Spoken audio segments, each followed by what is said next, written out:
Welcome to Ice Creations. இன்னைக்கு நம்ம அசோகா அல்வா பார்க்க போறோம். அசோகா அல்வா ரொம்ப எளிமையா இருக்கும், ஆனா ரொம்ப ரொம்ப நல்லா இருக்கும். பாருங்க, இது ரொம்ப சூடா இருக்கு. ஆறுச்சுன்னா இது கரெக்டா செட்டில் ஆயிடும்.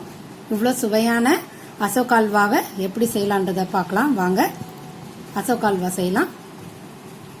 Welcome to Ice Creations. இன்னைக்கு நம்ம அசோகா செய்ய போறோம். அசோகா தேவையான பொருட்கள்: பாசிப்பருப்பு 1 டம்ளர் வேக வச்சு எடுத்து வச்சிருக்கேன்.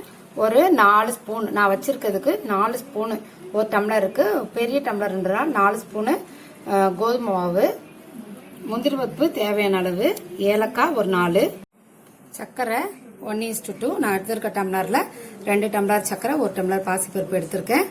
இப்ப அதுக்கு தேவையானதை எப்படி செய்யலான்றதை பார்க்கலாம். கொஞ்சோண்டு நெய் ஊற்றி இந்த கோதுமை மாவை நெய்யில் வறுத்துக்கலாம். நல்லா செவர வருங்க, ரொம்ப ஸ்மெல் அடிக்கக்கூடாது, காரம் அடிக்காத மாதிரியும் நல்லா பச்சை வாசனை போற அளவுக்கு நல்லா வறுத்துக்கோங்க.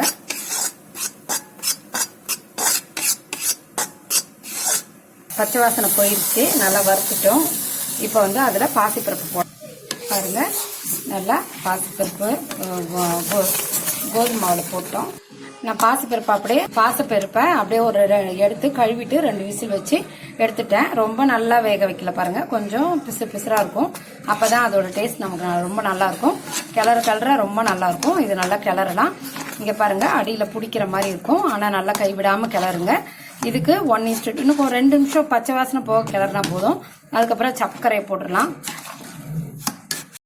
1க்கு 2 டம்ளர் சர்க்கரை போட்டுட்டேன். சர்க்கரை போட்டோன்னே கொஞ்சம் தண்ணி விடும், அதனால சர்க்கரையை நல்லா கிளறிடலாம். நல்லா கிளறிட்டு அதுக்கப்புறமா பார்த்துக்கலாம். கொஞ்சம் கொஞ்சமா அந்த சர்க்கரையை கிளறி விடுங்க. எங்கேயும் கட்டிப்படாத பார்த்துக்கோங்க, அது ரொம்ப முக்கியம். முழுசா நெய் போட்டிங்கன்னா ரொம்ப நல்லா இருக்கும். சப்போஸ் முடியாதவங்க கொஞ்சம் நெய்யும் கொஞ்சம் ரிஃபைண்ட் ஆயிலும் மாற்றி 2யும் சமமா கலந்து வச்சு நம்ம விடுறதா இருந்தாலும் விடலாம். ஆனா அதுக்கான டேஸ்ட் தான் இருக்கும். ஃபுல்லா நெய் விட்டா அதுக்கு தகுந்த டேஸ்ட் இருக்கும், கொஞ்சம் மாத்தி போட்டா அதுக்கு தகுந்த டேஸ்ட் இருக்க தான் செய்யும். அது ஒன்றும் பண்ண முடியாது. இப்ப நம்ம இதை நல்லா கிளறலாம். பாருங்க, உங்களுக்கு தான் தேவை. எப்பயுமே ஸ்வீட்னா 2 பங்கு சர்க்கரை போட்டா மட்டும்தான் ஸ்வீட்டோட டேஸ்ட் நல்லா இருக்கும். கம்மியா போட்டோம்னா அதுக்கு தகுந்த மாதிரி தான் டேஸ்ட் கம்மியா தான் இருக்கும். இது நல்லா கலரட்டும், இது திக்காகட்டும். இதுல கொஞ்சம் கேசரி கலர் போடலாம்.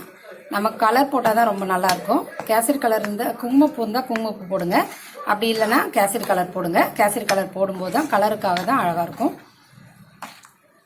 நம்ம இது நல்லா சுண்டட்டும். பாருங்க, தண்ணியா இருக்கு பாத்தீங்களா, இது எல்லாமே சுண்டணும். இந்த பச்சை பருப்பு கொஞ்சம் கொஞ்சம் முழுசா இருக்கிற மாதிரி தான் நான் வேக வச்சதே அப்படிதான், அதனால அது அப்படிதான் இருக்கும்.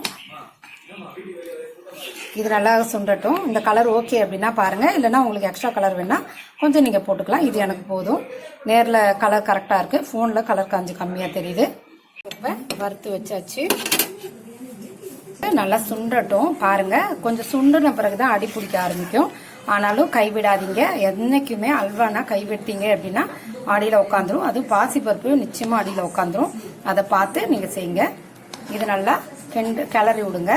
இது கொஞ்சம் திக்கான பிறகு நெய்யை ஊற்ற ஆரம்பிக்கலாம்.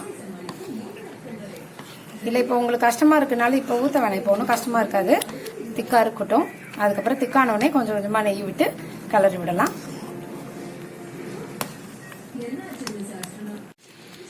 பாருங்க, இப்போ நம்ம ஏலக்காய் பொடியை தூவலாம். ஏலக்காய் பொடியை கிளறி விடலாம். இப்போ இருந்து கொஞ்சம் கொஞ்சமா நெய் விட ஆரம்பிக்கலாம். நான் நெய் பாதி ரிஃபைண்ட் ஆயில் பாதி எடுத்து வச்சிருக்கேன். இப்போ நான் நெய் பாதி ரிஃபைண்ட் ஆயில் பாதி எடுத்து வச்சிருக்கேன். அதை நம்ம கொஞ்சம் கொஞ்சமா இப்போ ஊற்ற ஆரம்பிக்கலாம்.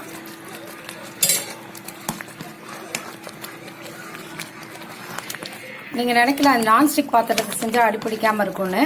ஆனா இந்த இரும்பு வடை சட்டி கிடைச்சது அப்படின்னா நீங்க வாங்குங்க. இது நான்ஸ்டிக்கை விட சூப்பரா இருக்கும். நான்ஸ்டிக் கூட உடம்பு கெடுதல். இது எப்பயுமே நீங்க கழுவும் போது பாத்தீங்கன்னா தெரியும், நான்ஸ்டிக்ல இருக்கிற மாதிரியே தான் இருக்கும். ஒரு மாதிரி ஷைனிங்கா எண்ணெயோட இருக்கிற மாதிரி தான் இருக்கும். இதுவும் அடிப்பிடிக்காது, கனமான சட்டின்றதுனால இதுவும் அடிப்பிடிக்காது. இது நல்லா வெடிச்சு வருது பாருங்க. இது நல்லா கொதிக்கட்டும்.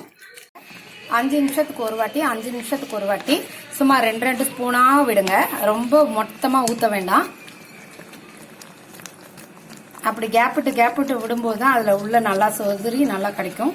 அதனால 5 நிமிஷத்துக்கு ஒரு வாட்டி ஒரு 2 ஸ்பூன் நெய் விடுங்க. இந்த பாருங்க, இந்த சைடில் கொதிக்குது பார்த்தீங்களா, அந்த மாதிரி இருக்கும்போது கொஞ்சம் கொஞ்சமாக ரெடி ஆயிடுதுன்னு அர்த்தம். மறக்காம ஒரு பிஞ்ச் உப்பு போடுங்க. எல்லா ஸ்வீட்டுக்கும் உப்பு போடனா நல்லா இருக்காது இல்லையா, ஒரே ஒரு பிஞ்ச் போடுங்க.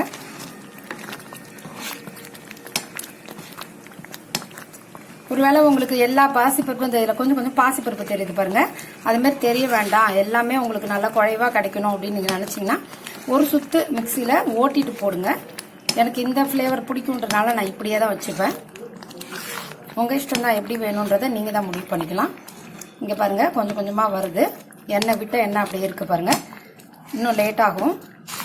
அல்வானாலே எப்படி ஒரு 1/2 மணி நேரம் ஆகும் தான் செய்யும்.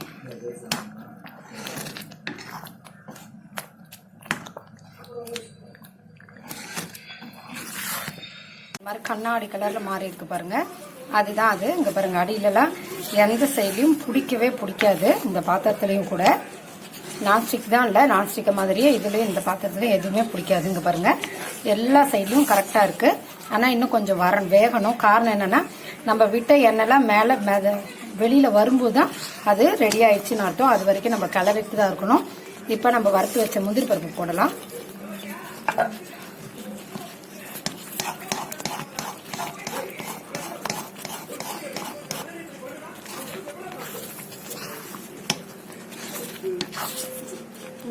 பாருங்க, நல்லா டிரான்ஸ்பரண்ட் ஆயிடுச்சு.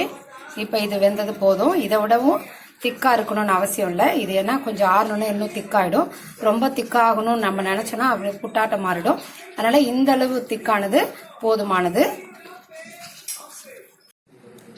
பாருங்க, ரெடி ஆயிடுச்சு. இப்ப மாத்திடலாம். பாருங்க, சுவையான அசோகா ரெடி ஆயிடுச்சு. இந்த வீடியோ பிடிச்சிருந்தா லைக் பண்ணுங்க, ஷேர் பண்ணுங்க, சப்ஸ்கிரைப் பண்ணுங்க. நன்றி, வணக்கம்.